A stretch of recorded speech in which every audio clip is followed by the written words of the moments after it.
кәсіпкер Қалмұқан Шолпан.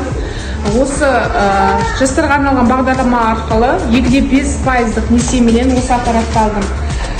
Осы аппаратты алу арқылы жұмысқа бір адамды қамти отырып, жұмысымды кеңейтіп жатырмын.